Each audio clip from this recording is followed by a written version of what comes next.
So இவர் என்ன பண்ணாலுமே கொண்டாடுவதற்கு தற்குறிகள் கூட்டத்தை இவர் நல்லா வளர்த்து வச்சிருக்காரு. ஸோ நம்மளுக்கு அரசியல் அந்த சமூகத்துக்கு மேலே ஒரு நல்ல ஒரு அக்கறை இருக்கிறதால சொல்கிறோம்.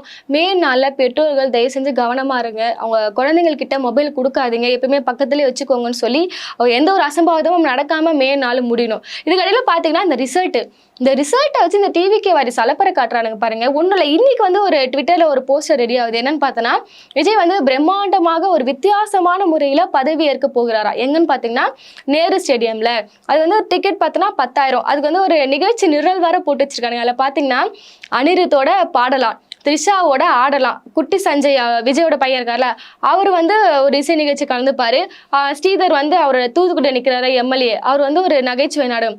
இப்படியெல்லாம் காமெடியாக யோசிச்சு டிக்கெட் வந்து 10,000ன்னு சொல்லி ஒரு கேவலமான விஷயத்த வந்து இன்டர்நெட்டில் பண்ணிட்டு இருக்கானுங்க.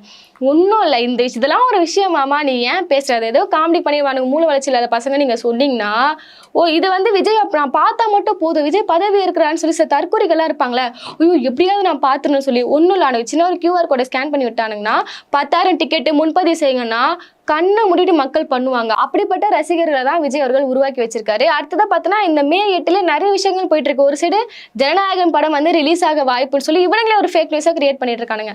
இந்த May 8 அப்படி என்னதான் இருக்கு? இதையும் ஜோசியக்காரர் எதனா குறிச்சு குத்துறாரான்னு தெரியல. ஜனநாயக படத்தை பொறுத்தவரையோ அதில் நிறைய கேஸ் போயிட்டு இருக்கு.